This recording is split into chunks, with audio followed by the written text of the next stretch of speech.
buhay ko, naalala mo pa ba yung mga pangarap mo dati? Yung gusto mong umangat, maging masaya at makamit lahat ng goals mo? Pero habang tumatagal, parang lalo lang lumalayo ang mga iyon. Don't worry, hindi ikaw lang yan. Marami sa atin ang natrap sa routine.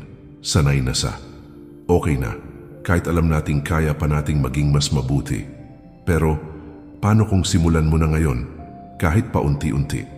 Paano kung gawin mong misyon ang bawat araw na may ginagawa kang hakbang, kahit maliit, papalapit sa best version ng sarili mo?